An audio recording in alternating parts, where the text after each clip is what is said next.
Good evening, everyone. I hope you're well. Suduki, great to see you in so early. I think you were in chat before we even went live, which is amazing. I hope you're well, Suduki. Great to see you. I'm glad to hear you're looking forward to this one tonight, guys. Welcome in, Snuffle. I hope you're good, mate. Good to see you again. I'm glad somebody noticed my new intro. I did that all myself. I was quite proud of that, and I didn't know if it was going to work until just then. So that was good. I designed that like 3 weeks ago, and then we had to cancel last week's Chronic Pain Club because our guest was sick. So I sat on that for a couple of weeks before being able to test it. So glad you like it. I'm glad you like it, Snuffle.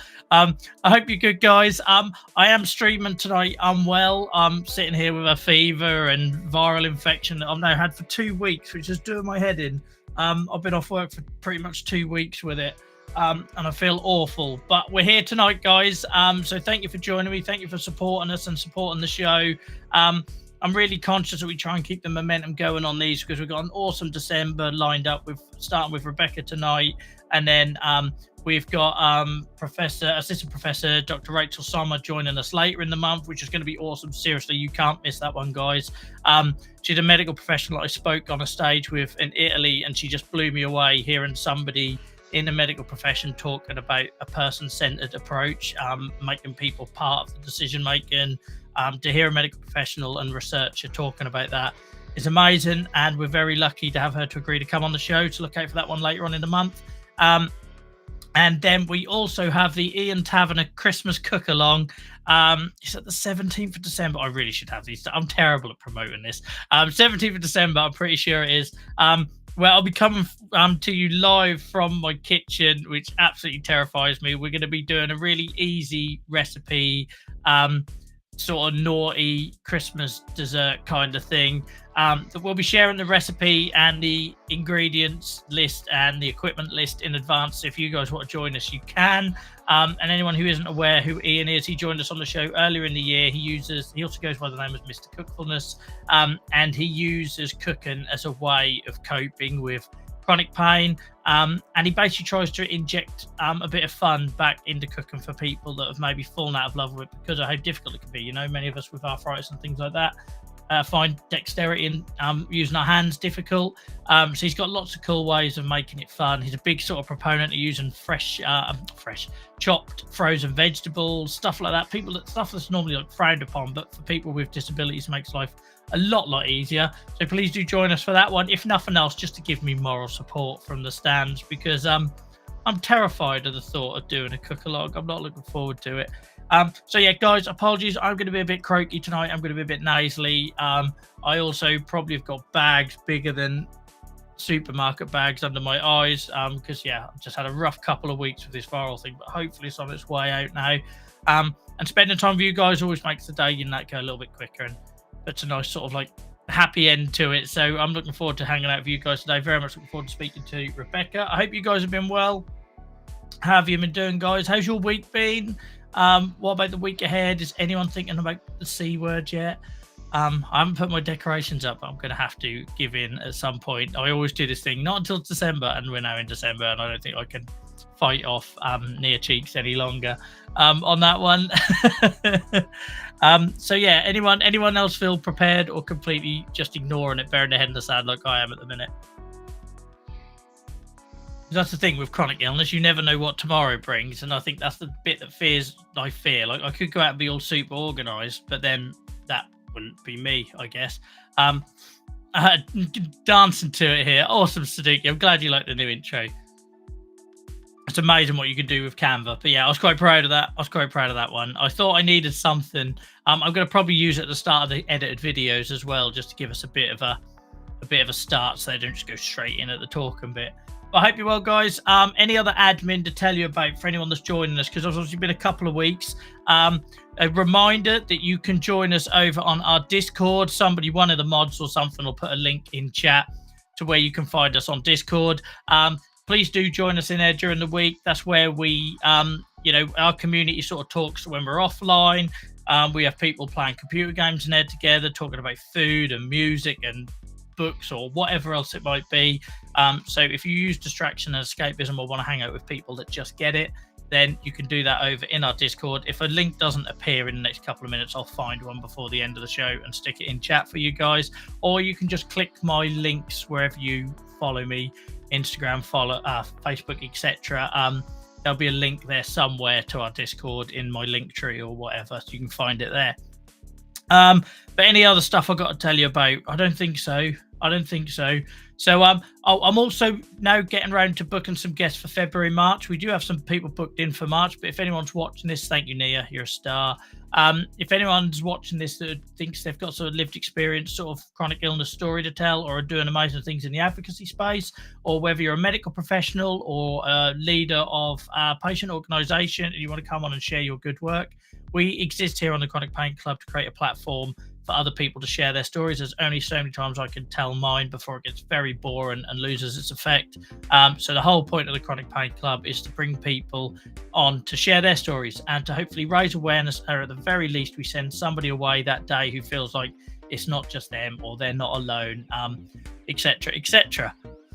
Right, I think that's probably enough admin. Thank you, Nia, again for putting the link in Discord. Guys, if you can't click that because you're watching on Facebook or somewhere else, don't worry, you'll be able to find it in the links somewhere. So let me kill the music, because I say this every time, but I'm actually getting quite good at remembering now. I always kill the music in the wrong place, like halfway through the interview. It's not a good look. So guys, if this is your first time here, the chat will leave the screen. We do that for the safety of our guests, but also to stop people getting distracted from what we're talking about. But please do carry on the conversation. We exist as a peer support group. That's what we are, first and foremost.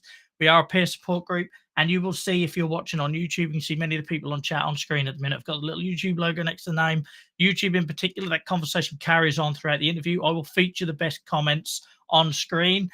So please do get involved in chat, carry that on. And if you just hang out here to, for a bit of peer support, there's guys in chat who can help you with that and, answer your questions. Or if you want to share your experiences, it doesn't even have to be related to what the interview is about. This show serves two purposes. We're sharing Rebecca's story tonight, but you guys can also support each other in chat whilst that conversation's going on. So I better bring in our guest, guys, shouldn't I? Is everyone ready? Saduki's definitely ready to meet Rebecca. I've had so many messages from Saduki today about Rebecca joining us. And also, guys, Rebecca's the first person where I've had messages from people saying, I missed that interview about degenerative arthritis and I can't find it on your YouTube channel. And I had to explain that we had to cancel one of these earlier in the summer because of poor health. So this is the first time ever anyone's actually gone looking on our YouTube for a stream they missed and got in touch to say they couldn't find it, which tells me we must be doing something right, which is awesome.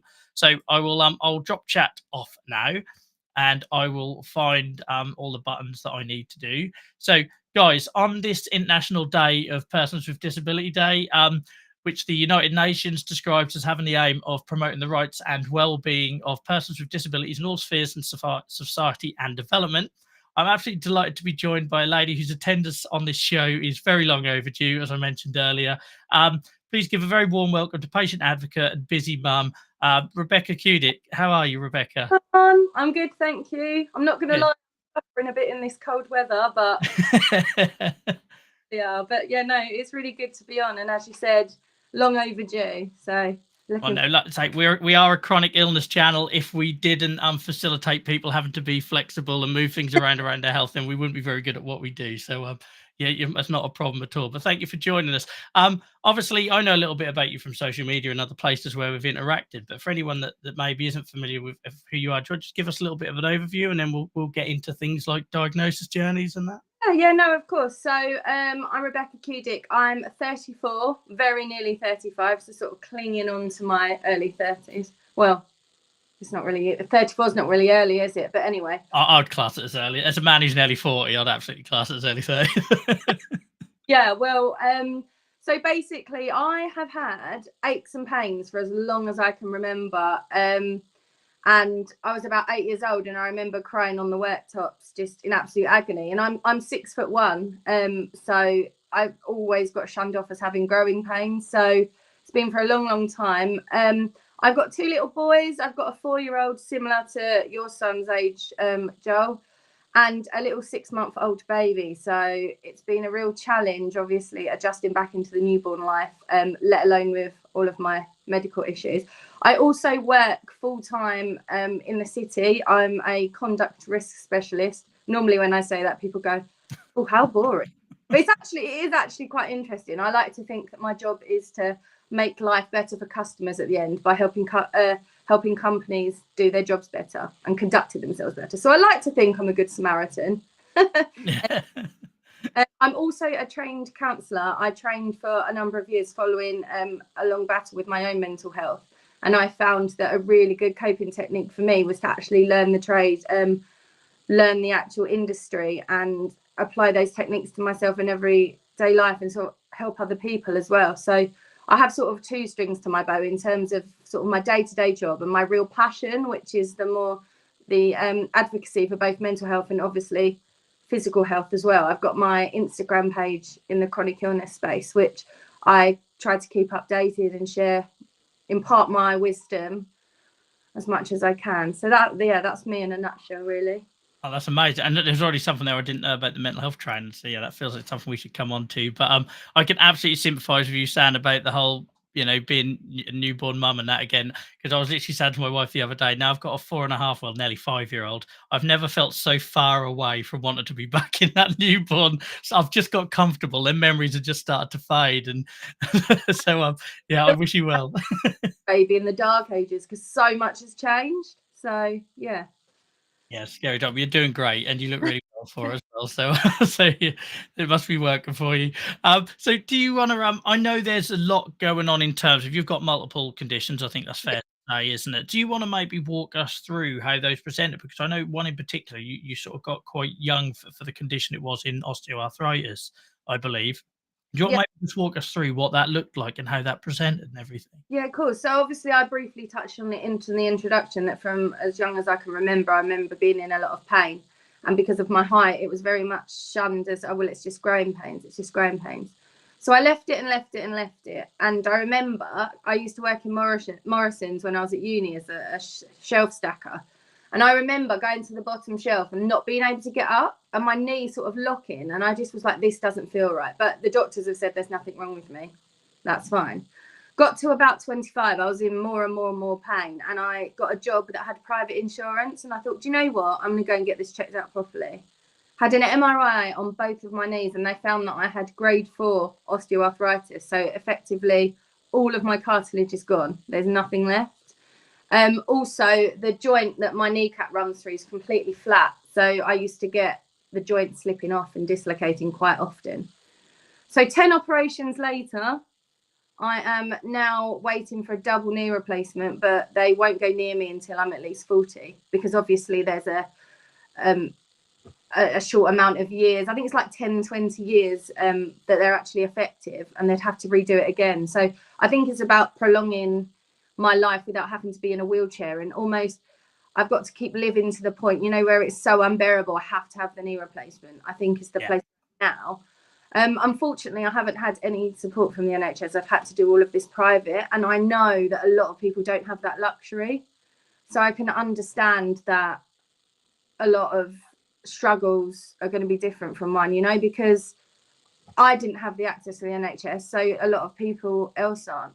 I mean, as well, my own GP even said to me, how have you got osteoarthritis? That's for old people. I mean, that's the yeah, that shows you what we're up against, doesn't it? Yeah. I know I still have a role as an advocate whilst those things still keep coming up.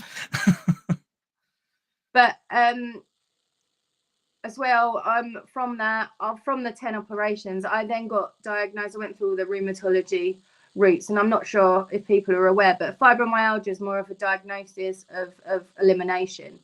So it's basically all your inflammation markers and ruling things out, and then sort of being left with fibromyalgia. So obviously you've got your trigger points and your pain points as well. So they think that might have been caused from the trauma of the operations. It comes from either a mental or a physical trauma, which is quite interesting, and people don't always realise that. It can come from an emotional trauma and then obviously cause a physical response in your body. I've also got hypermobility syndrome, which doctors think is why I have such trouble with my arthritis, because effectively everything was impacting through my joints as opposed to the ligaments and things that are meant to obviously absorb the shock. And last but not least, ME. I've got on top of that, or chronic fatigue syndrome. And then my mental health, I've got anxiety and depression. But I think a lot of that, and through a lot of people I've spoken to in the chronic illness community, the chronic illness and the mental health elements sort of sit hand in hand, because people realize it's not just a physical battle, it's absolutely a mental battle as well, especially in the midst of a flare up. So yeah, and the good thing is the thought on that is starting. Like I was at EULA this year in Italy, and the amount of talks I saw where they were actually starting to refer to the mental health side as a comorbidity. So like I went for one regarding psoriatic arthritis because that was my interest, and to hear medical professionals start talking about depression, low mood as a comorbidity rather than this other thing when clearly we're all dealing with it.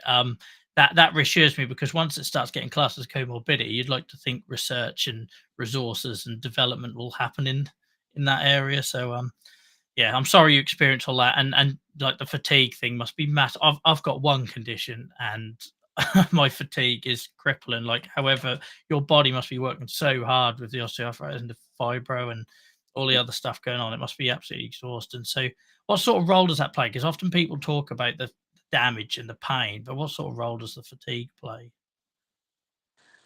I think for me, with my job, I have to be at the top of my game quite often. I'm making quite important decisions and things, so I find it really hard, because often with fatigue with me comes brain fog. Yeah. It presents in the way that I know what I want to say, but the words sort of escape from me being able to actually say them in a sentence, and it can make you feel like quite silly, really, like that you're not competent when clearly you are. So in work, it really presents like that. I'm really lucky in my company now that they're absolutely incredible. So if I have to go for a nap in the afternoon for an hour, I'm able to be transparent about that and explain why. And that's really, really good. But in my last job, I had my bonus actually taken away from me just because I was missing too much time from work. I mean, I delivered all of my work was good. They said, we don't have an issue with your performance, we have an issue with the level of absence. And I just feel like they were focusing on completely the wrong thing. And in the end, it drove me away as an employee, because I'd make the decision that I wasn't going to live like that, and I wasn't going to allow myself to be in that environment. But I'm really, really lucky now. I think as well, it's compounded now by the fact that I am doing nights with a baby. Yes. Yeah. I'm lucky. I've got an incredibly supportive husband that does half of the nights with me. And if I need, he will do an extra feed. But interestingly, with me, when I was pregnant and for the first few months afterwards, my fibromyalgia all but disappeared. It was really interesting. It's happened both pregnancies. Right. Experts think it's to do with the mix of hormones and things. I mean, my arthritis was still there, but I normally take cocodamol every day. And during my pregnancy, I survived on paracetamol occasionally, which is absolutely incredible. Yeah. So, I mean, I could be pregnant forever, but I don't really want to be doing that. No, I think that might have a bit more work in the long run. You might have to pay that back at some point. But yeah, no, you're not the first person that's told me that. Not somebody I've had on the show, but somebody close to me had a very similar experience with a really debilitating chronic illness. And yeah, they got a good 6 months sort of respite, because I think the thing is, the way I try to wrap my head around it, and I'm always really open on the show, we put it in all the show descriptions, not medically trained, etc. But like, the way I see it, if my immune system's got something else to do, then it's not attacking healthy tissue. Do you know what I mean? And Yeah. it makes you wonder, with the all those processes going on with pregnancy, that it's given the body something else to focus on, isn't it? Yeah. Well, they say when you're pregnant, you're on the edge of like human endurance, like all the time. And I know we feel like that most of the time anyway. But yeah, Yeah. how it changed, because I think he's 6 months old now, and slowly but surely it's awful again now. I mean, I had a flare so bad last week that it genuinely felt like all the bones in my body were broken. Like, that's how bad it was. And it's just really, really difficult to manage, obviously, with the little one as well. So Yeah, and then that's something we'll dive into. But one thing I just thought of when you said that is, like, how do you manage like having multiple conditions, working out what's going on? Like, because I have chronic pain on top of my long-term health condition. yeah. Sometimes that can be a bit of a minefield about what came first, chicken and egg, and all this sort of thing. How do you cope when you've got multiple sort of autoimmune sort of processes going on there, of treating and managing that, or do you just kind of blanket it and treat it the same? No, I have really different. It's a different pain. Okay. My arthritis pains are really deep, full-on ache, sort of like a really deep, intense ache, whereas fibromyalgia is a little bit more of a full body, almost like you've pulled muscles, I'd explain mine as. So they are quite different, and I can treat them accordingly. What's frustrating for me is my osteoarthritis responds to me sort of getting up and going a bit more. But the fibromyalgia is battling against that, saying you need to rest, you need to rest.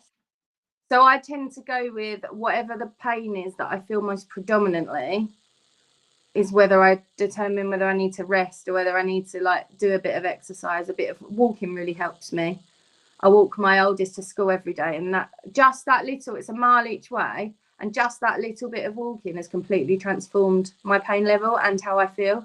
And I think my mental health about it as well, you know, like being out in the fresh air and getting out of the house, getting out of bed, it changes your mental perspective as well. Yeah, 100%. My walking has just saved me to when my condition really went down the pan a little bit in the pandemic, like so many of us did when we weren't being treated or looked after. And walking, like you say, it isn't just the movement that arthritis seems to really respond to. Although I didn't realize OA had that effect as well, because obviously OA is quite destructive, isn't it, in terms of if its behavior. It isn't like the flare and remission kind of stuff we get going on with sort of rheumatoid arthritis and psoriatic arthritis. But in just that, it's just getting outside, isn't it? Getting that headspace and feeling like you've done something. Because some days you just need to feel like you've ticked something off your list. I don't know about you. I agree. Well, I think as well, modern society seems to think that burnout and being overproductive and busy all the time is like successful. And I think that we have that programmed into our head. I know especially a massive thing that it's taken me to understand is like rest isn't a reward. You need to build rest into your time schedule as if you were building an activity into it. And it's essential. And I think people can feel guilty for resting, or I really should be doing the dishwasher, or this has got to be done, I haven't done the washing. But one thing I really, really do is I build in my rest time at different points in the day as well, almost like I'd factor in a meeting or something. Yeah. And you said earlier about the importance of having like a supportive work environment. I'm the same, you know, after lots and lots of horrendous experiences, because I will have periods where my career is just on this massive upward trajectory, and then I have a bad couple of years with my condition, and I feel useless, and I'm worried about the impact I'm having and the burden it has on those around me. And you really, I think that's when you find out, you know, the real mettle of people in terms of like if they're going to support you or not through that, if they recognize that you're a good person before and you're going to be a valuable asset afterwards, kind of thing. And I'm in the same boat now where I can go and have a rest. And that afternoon, half an hour is vital to me, because that would literally be the difference between me coming back again at 2 o'clock and getting another 3 or 4 hours done, or having to say, I need to call in sick. And do you know what I mean? And then all the mental pressure that comes with that, isn't it? Exactly. And I think if you feel valued as well, that your motivation stays high. And I find that obviously when you're in pain, just as a starting baseline, I mean, I'm never not in pain. My motivation can go quite easily, because I could easily just think, oh, do you know what, I can't do anything because I'm in so much pain. But then I think if I'm allowed to have the rest and recharge and I'm respected, my motivation for that job and wanting to deliver is going to remain higher. Yeah. I mean, before when I was treated badly, I had no motivation whatsoever, which compounded the issue even more, because I was losing confidence because I was worried about being off sick. And then it was just compounding it. And then I was just in a complete mess. I've lost all my motivation, all my confidence. And then as you said, it's really hard, really hard. I think it's just also depressing how so many of us can relate to this. I'm sure I'm not the only one. I'm sure people could let us know who are watching live in chat as well. But like it's a horrible experience, because you're dealing with all of the stuff you got with the flare, you know, the extra pain, the loss of mobility, all the life pressures that puts on you, and the worry, you know, the financial worry that comes with that, and you know, if your attendance doesn't improve and things like that. So then to not feel like, you know, you're valued, or people don't associate that blip or that moment in time with what you contributed before and will again afterwards. I think for me that's vital. If I can keep that bit, then that gives me hope to ride out the flare. That stops that mental spiral down. But unfortunately, definitely been in places, like you say, where that belief hasn't been there, or people very much judge you on the here and now. And the knock on that can have on you sort of mentally is, yeah, it's mad. And then that just drags out the flare as well, because it's fuel and the stress and everything else. Exactly. I feel like you almost allow, like, people allow you a few instances of it. So, you know, your first few flares, people might be sympathetic. Oh, Yes. I'm really sorry to hear that. And then there just seems to come a point where they become frustrated by it and they think, oh, what again? And you have that early sympathy, but people don't understand that. I mean, they still say to you, oh, get well soon. And I know that's a thing to say, but it frustrates me. And I know people don't mean it with bad intention, but it really frustrates me because I'm like, well, I'm not going to get well soon. Yeah. Yeah, thanks. I made a habit in the pandemic, when there was lots of like these new Instagram accounts popping up looking for help and support. That I just replaced that with, is there anything you need? Like, because I thought if that was me, I'd want someone to say, how can I help? Or is there anything you need, rather than get better soon, or worse, have you tried X, Y, and Z? And then that's normally when I block and follow and everything else. I mean, with osteoarthritis, I get, oh yeah, my nan's got this. Have you tried this?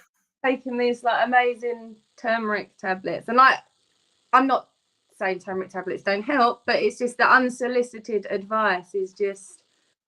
Yeah, and don't worry, I've mentioned that particular thing on this show numerous times, so I'll have a lot more haters than one person coming on that. Turmeric, yoga, any of them, they come up regularly on this show, because, like I say, they all have their place. It's the same as like people that rely on painkillers, or people like, you know, I use more sort of like distraction, escapism stuff, and everything has its place in moderation and in a moment in time. You know, there was a time when painkillers were very much needed for me, and there's a time now where community and having these sort of conversations is my sort of way of coping. And a couple of months' time, that changes again to something else. But what I don't want is somebody who has no experience of it suggesting it, or worse, like we see more, you know, post-pandemic and everything. Sorry, I'm ranting now. It should be about you.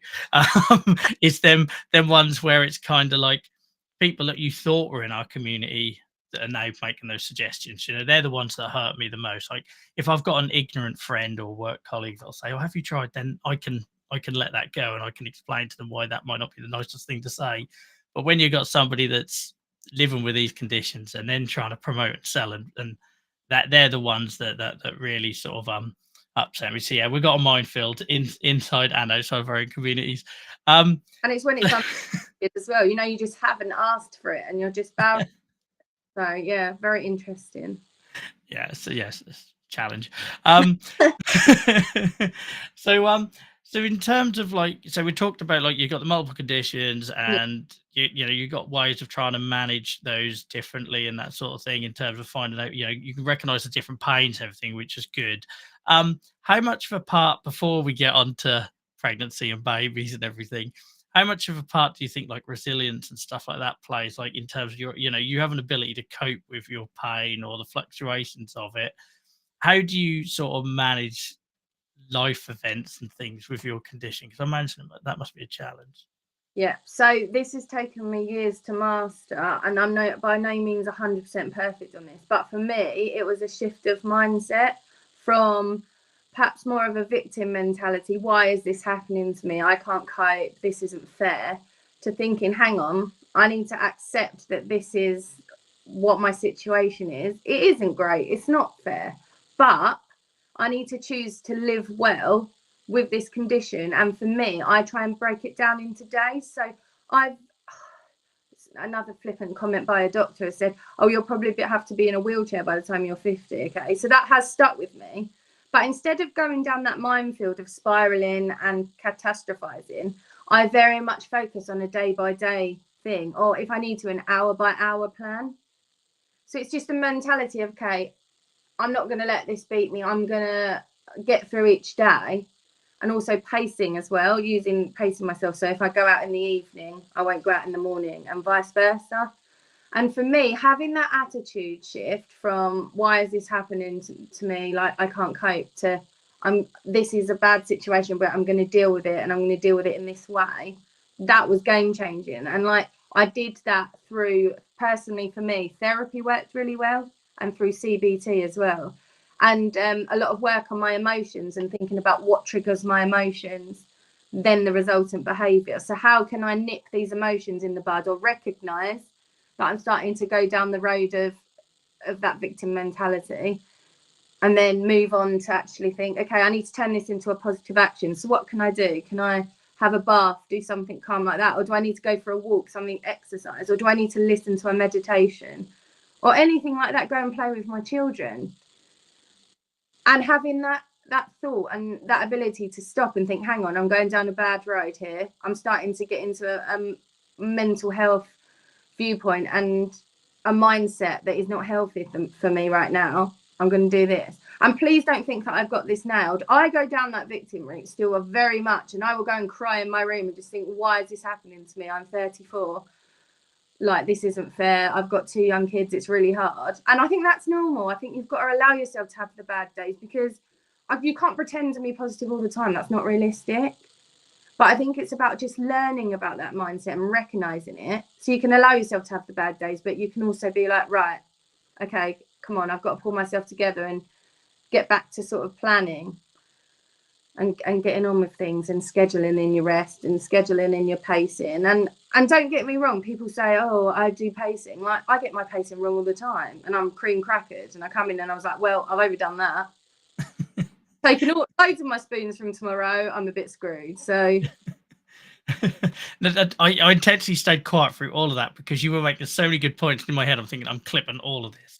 That thing that, like, because I think it's really important that we say, one, that getting to that point where you can recognize when you're going down that path. It took me so long, and I know I've stressed about this so many times on the show, but I'm going to do it again because I think it's really important. Like 4 or 5 years that took me from going into things like pain management and CBT and disability adjustment training and all them other things that are out there and social prescribe. And it took me 4 to 5 years to get to that point where I could recognize, oh, I'm going down that dark place. And for me, I'll almost like I'll get low mood depression, then I'll try and chase feeling. So like I'll start listening to terribly depressing music or watching terribly depressing documentaries, because I'm almost like trying to like have that release of like when you feel so terrible. And so yeah, it took a very long time. And then the other bit you said that's really important is here that we still fail at that. You can have all the insight in the world, you can recognize it and still make bad choices or still slip up because we're human. And I think that whole bit that you said there was just vitally important, because we can't fix our conditions. We have to learn to live with them, and painkillers and treatments and biologics do their bit. But I think that mental recognition and mental coping ability and the way you can equip yourself for that side of the disease is so important, isn't it? Yeah, it's the way that I cope. Without it, I wouldn't. I would just be in despair and just think, what's the point? I know that sounds really depressing, but it's true. You just think, this is so, like, you live with a level of pain. I read a quote a couple of days ago saying people generally with chronic pain live with a level of pain that most people would find debilitating, but we can't just roll around the floor in agony every day. I mean, that's not socially acceptable, is it? So you just have to get on with it. But if other people could feel your pain, they'd be incapacitated. And I often think I would just love to just pass my pain on to someone for 10 seconds just to say I'm feeling. And for them, I don't think they'd ever have any bad words to say or any questions ever again. They'd be like, do you know what? I get it. It's hard.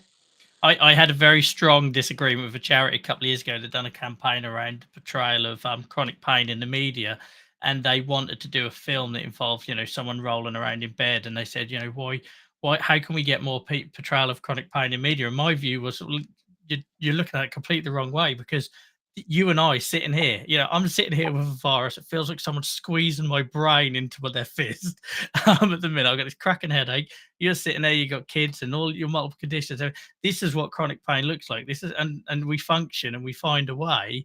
None of us are we have our days where we lay in bed and we're crying behind closed doors, or for me, I talk about them sort of dark hours in the middle of the night where you do it to make sure your kids don't see and that sort of thing. That happens. But every time you see chronic pain or whatever portrayed, it is that rolling. And for me, that rolling around in bed thing just isn't what we do, because we don't have a choice. Because I think if we got to that point, if I allowed myself to get to that mental point, that mental break, that'd be a very dark and terrible outcome for me, and I probably wouldn't be here. So the fact that we have to find these ways to manage and move on. So I think that's why it's really important that we got you on sharing how you cope, sharing about work, and we'll now talk about family and everything, to show people that you're still in the same amount of pain, but that you've got them ways of functioning and coping, and hopefully it gives people a little bit of hope. So babies, so you've now got a new one, 6 months, I think you said, didn't you? Yeah. How's that been on you and the condition? You know what? I'm so lucky because he's literally the most chilled baby on earth. He will literally not cry and then he'll want milk. He'll scream until you give him milk and then he's good. He feeds every 4 hours on the dot, which with someone with a chronic illness is fantastic because I plan my day in 4-hour segments and allow like my rest time and baby class time. But I've done it better this time. So with Callan, my oldest, I had really bad postnatal depression. I was really struggling. I had to come off of well, I didn't have to. I chose to come off my anti-anxiety medication in my pregnancy. No, that was a bad idea. So I really suffered after that. But I stayed on them this time when I was pregnant with Rowan. And I've been so much better. I've been completely different. I mean, there's been days where Rowan has had to stay in, when I'm in bed, has had to stay in bed with me. But I've got little toys for him in bed, a little thing to help him sit up. You know, there's things that I can do with him that still involve him. And I've just felt just a lot calmer about things. And I think as well with my condition, because I've taken so much time to really research it, do all my therapy and things, I don't get stressed too much anymore. I can actually think about activities I can do that include him and things. And obviously not having to work is a lot better. I've got to the point now and I'm like, how did I even have time for work? Yeah. I mean, I'm going back on January the 8th. So I'll have to find a way to add work into it. But I think as well with my husband, I'm extremely, extremely lucky because he really listens and has taken time to find out about my conditions. He's seen it firsthand. You talked about those dark moments in the middle of the night. Your partners are there. Like last week, he was lifting me on and off the toilet, in and out of bed, you know. So he sees all the versions of me as well. And I'm just so lucky that he really just mucks in. He's a really hands-on dad. He just cares about me and the children. I'm really, really lucky. And I think without that support and that I'd be able to say, look, I really need your help, it would be a lot harder. And I know not everybody has that support circle, and I think that's increasingly hard as well. And I think when my husband's not available, he's got a job where he is a quality manager in a food production place, so he's constantly like on the line and things and watching things being produced. He doesn't necessarily have the time to drop everything and come and help me out. So I've got a few trusted friends, you know, that I've really opened to about my condition.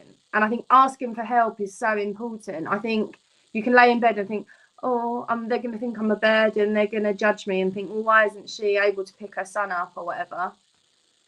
But I think if you actually reach out and you would just take the time to explain to people about how your condition affects you and why. I think we assume, I certainly did in the past, I assumed people knew what it was like. But no, you tell them why you're suffering, what makes you suffer, and reach out for help. I think as well with chronic illness, we all found out the hard way who are our true friends, who are the ones that actually check on you when you go quiet.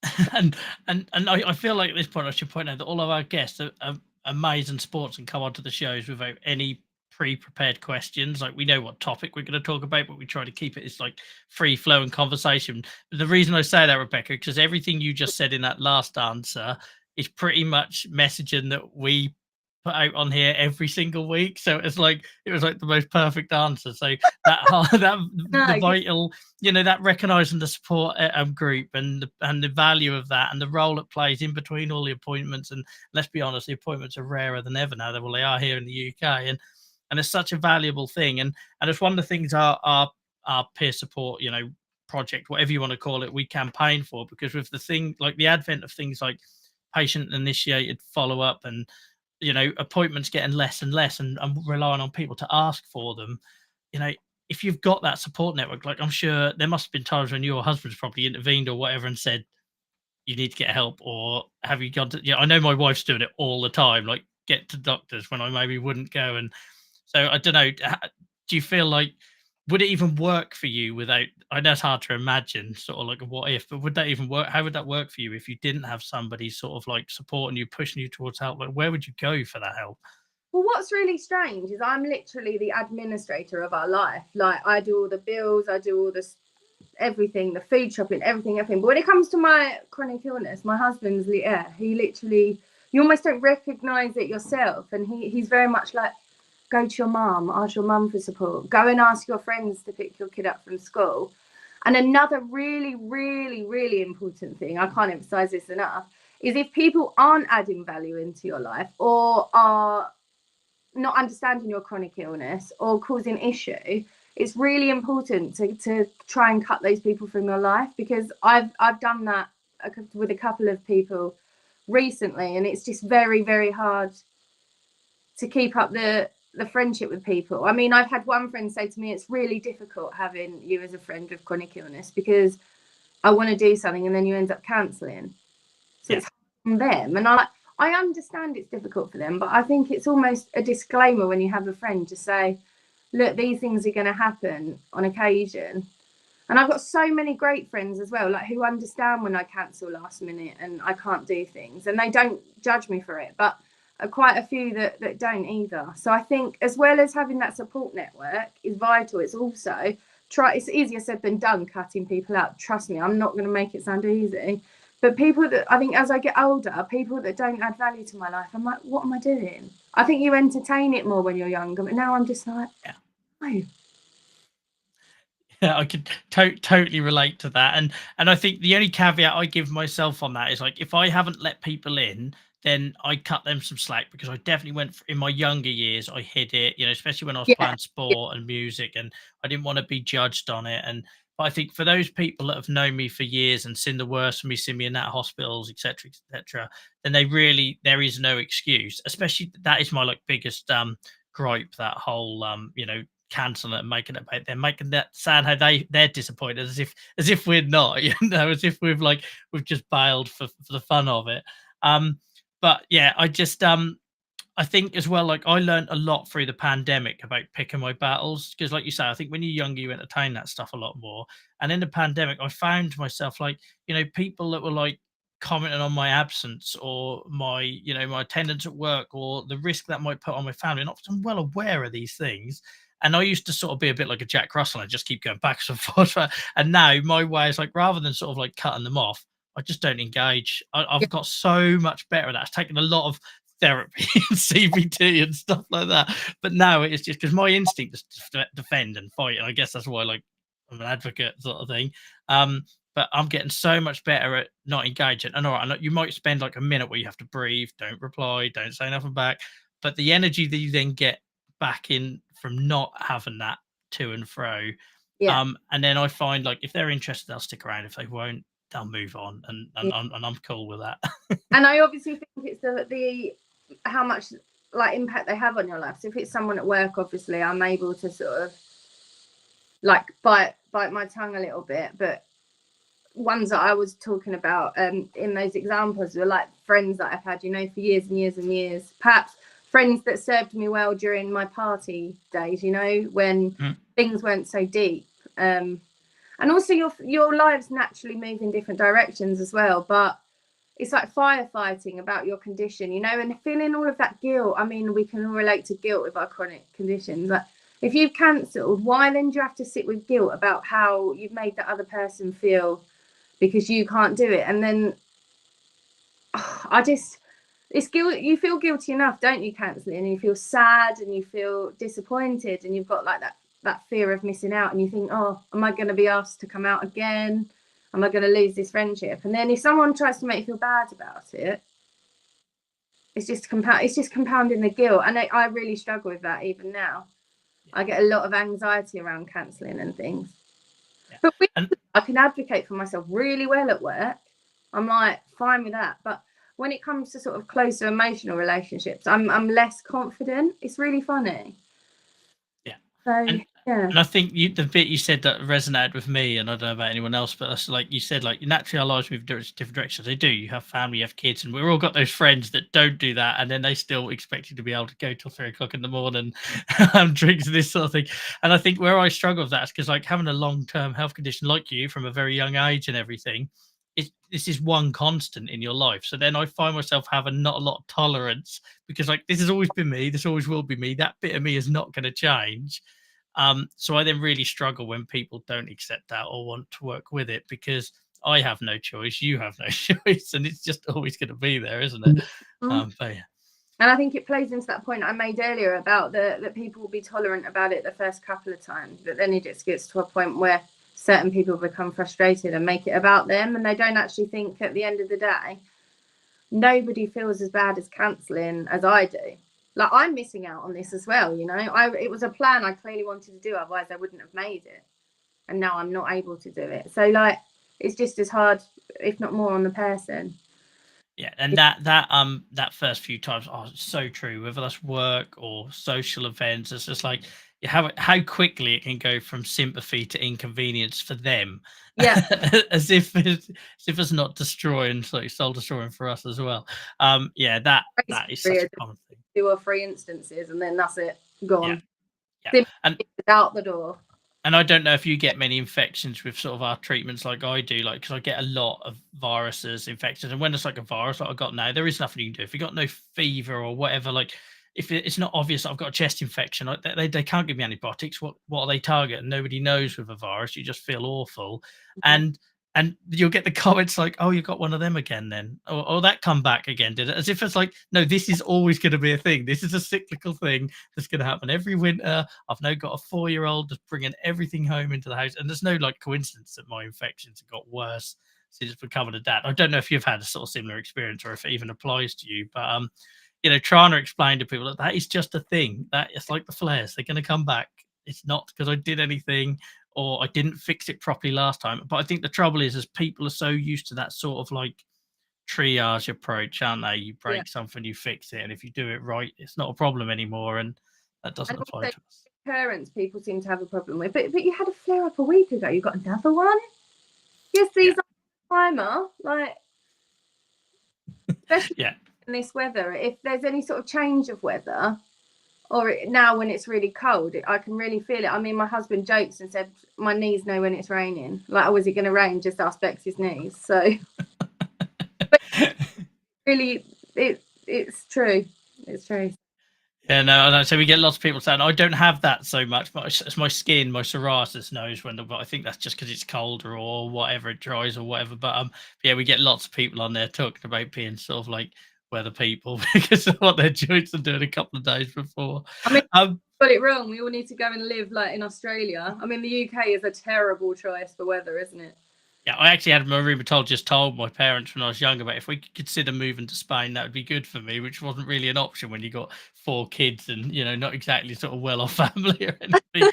And one thing I did find out when I went to Singapore earlier this year, humidity is just as bad as the UK weather. Oh my word. Humidity is the most painful thing my joints have experienced compared to the UK weather. So yeah, don't go too far towards hot climates. Make sure it's sunny rather than humid. That was not pleasant. I'm conscious of your time, and you've been brilliant. Like I feel like I could just keep asking you stuff because I know what answer I'm going to get back, and it's going to be the right one. And I say right one, we've all got experiences, but you know what I mean. You have very similar views on cope with these things to me, which is really nice to hear. I suppose before you do go, is there any sort of like tips? Because you've now got a little one. You've already got you have a child. You've got a great job. Really good career. You've had them sort of negative experiences, but you're still sort of doing well. Is there any sort of tips, advice, things you could give for people? Like, because we do get a lot of people coming to chat or the support groups, where sometimes they feel like it's almost a bit like a death sentence with these things. So that there is life beyond the chronic illness sort of thing. Yeah, so interestingly, the title of this is like Degenerative Arthritis, sort of effectively, how can you do it all? But the truth is you can't do it all of the time. And it's really important to understand that. And I think now I've noticed that people seem to wear burnout as a badge of honor. Yeah, I have a big issue with that. But, sort of doing everything. So you can be super mum, you can be great at work, you can do everything, but effectively you're not allowing your body to have that rest. You're not doing things that actually help you, and then effectively it just all compounds and gets worse and worse and worse. So I think for me, I have my little things. So I have a bath with Epsom salts, really, really helps, and just that time to chill out as well. I've also got an oil burner, which sounds quite basic, but I put like a sleep mist in it, and that's wonderful. That it just helps create a relaxing environment. I've done meditation before. I find that wonderful. Wine? No, I can't really say that, can I? No. So everything has its place. Like moderation again. I like to do things that I enjoy. So when I feel up for it, cooking dinners and things like that with my husband. But I don't know if, I'm sure you've gone over this before, but the spoon theory. Yes, yeah. So using my spoons in the right way, and also doing things that I want to do. So I'm quite guilty of being a yes person and saying yes to everything. But now I try and take a bit of control and say yes to things that I want to do, rather than doing things that I have to do.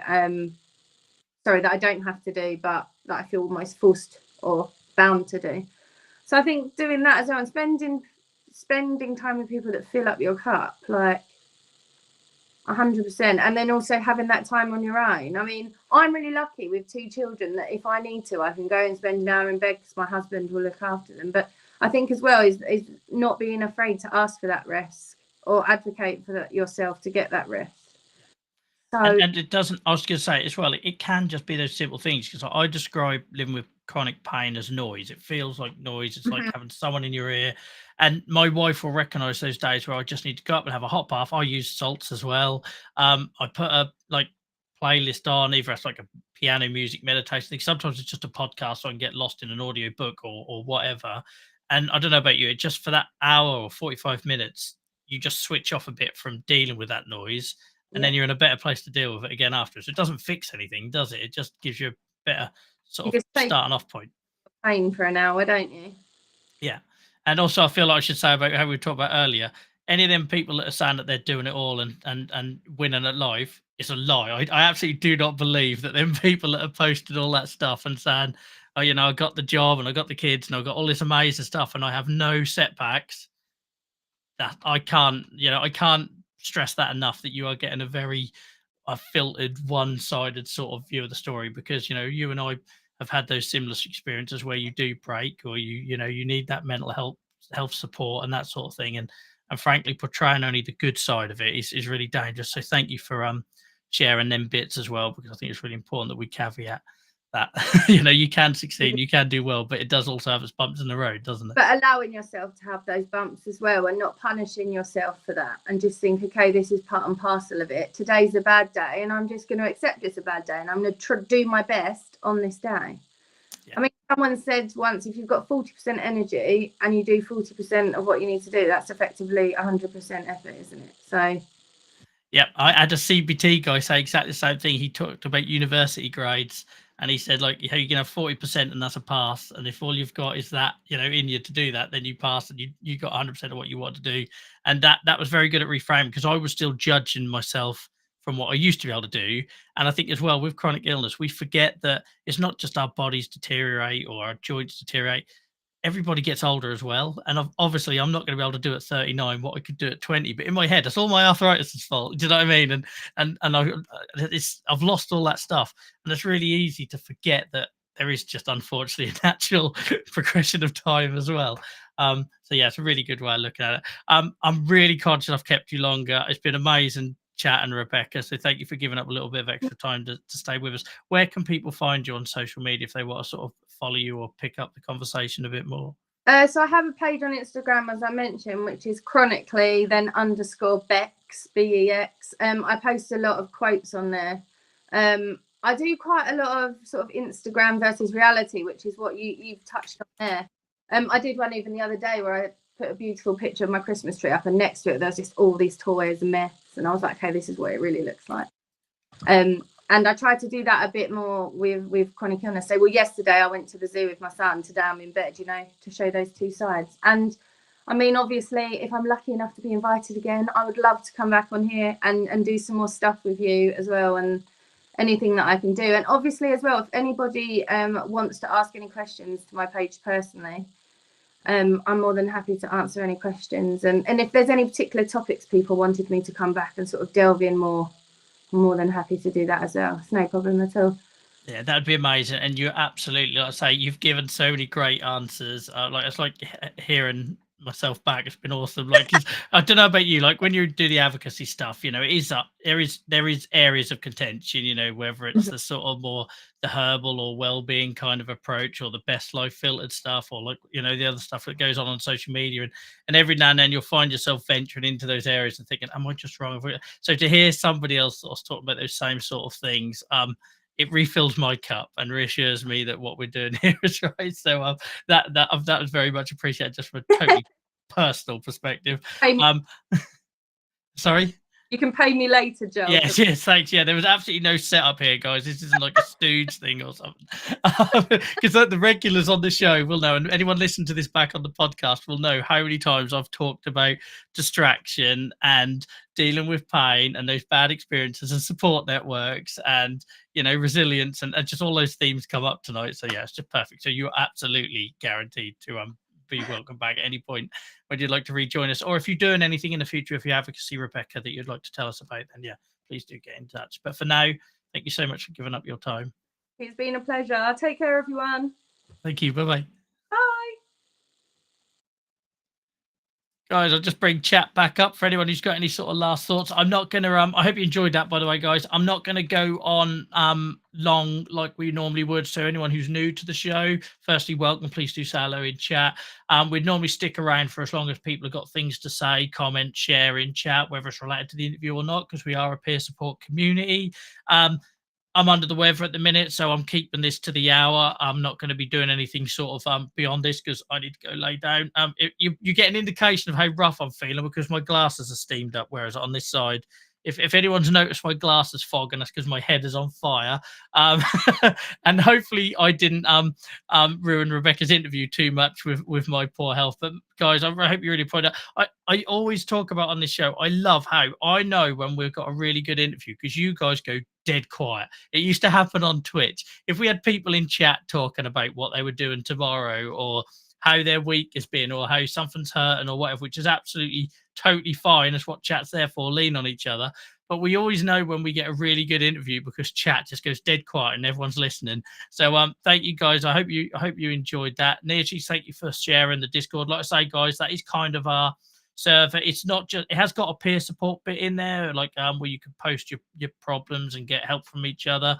But we've got a big gaming community in there. We've got other people in there that are not even got a long-term health condition. They just like the vibe and think they're a cool group of people. So feel free to head over to Discord. And we have also just launched our brand new Minecraft server, which is completely free to play. So if you've got Minecraft or you use computer games for distraction from your pain like I do, or whatever else is going on in your life, really, you can jump in there for free and play with some other cool people that totally get it, and you don't have to explain or make an excuse if you need a break or if something's going on.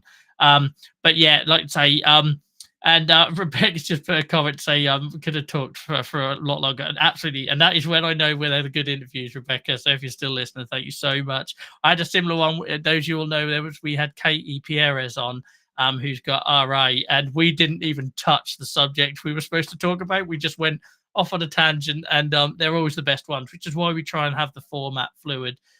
Because I think you learn a lot more, and hopefully I ask the questions that you guys are thinking that you want to know to get to the bottom of that story. So yeah, I learned a lot there. I learned a lot about OA that I maybe wasn't aware of as well. I must admit I had no idea that osteoarthritis with walking would help. So that's a new one for me because I know that's a big thing for me. It helps me manage my psoriatic disease. Guys, we are, let me just bring the calendar up. We are pretty sure I've got a week off next week. No, I haven't. Next week is Dr. Rachel Sommer. So, yeah, please do join us for that one. Like I say, that is a huge land for us. She works at the Hamburg University with Professor Augustine that you saw on here on World Psoriasis Day. So a lady I had the pleasure of sharing the stage with in Italy at EADV. We've also done a couple of projects together. Absolutely lovely lady, and I've never met anybody who wears a white coat for their career who thinks about the patient as much as they do. Like, genuinely, there are people that will talk about shared decision making patients partners, holistic approaches to healthcare, and then there are people that say all that stuff and actually live and breathe it. And I think the fact that Rachel is joining us on a Sunday night from Germany next week tells you that that is somebody that doesn't just talk it, they practice what they preach. So please do come back here next week for that, guys, because that's going to be really special. And I'm hoping, and like I say, well, we're already starting to see it, aren't we, guys? You know, when we started, we moved this over to YouTube, and we shared lots of amazing, important stories. But the fact that we've now had clinical psychologists, lead and dermatologists, I've interviewed people on the floor at EADV. I might have an opportunity to do that at another conference. We'll watch this space regarding streaming on the conference floor. The fact that we're now doing that. Oh, and we also, I'm going to be filming a video in a couple of weeks' time for WebMD. For those of you that in America might have heard of the website WebMD. And that's a similar thing. They found us through this channel, what the conversations we're having here. So it's really important. So thank you for all your support, guys. I'm going to get a hot tea, some more paracetamol, and cover my eyes from these bright lights for a bit, because this really hasn't helped my headache. I hope I don't look too rough. I'm conscious. I keep looking on the camera that I look awful. Hopefully that hasn't come across. And hope you can catch a break soon, Julia. Thank you, Sudoku. Trust me, for my career, I need to as well. Such is life. It is what it is. And we're now coming into winter, and it's just going to get worse, I think. But there we go. Thanks for hanging out, guys. Great to see the regulars in chat. And I will see you next Sunday. I will be on stream on Twitch Monday. I might need Nia's help here. I can't remember, Monday or Tuesday. I will be streaming Minecraft over on Twitch, Joel versus Arthritis on twitch.tv. But yeah, until then, guys, have an awesome rest of your day, for what's left of it, depending on where you are in the world. Enjoy the rest of the week ahead, and I will speak to you soon. Bye-bye.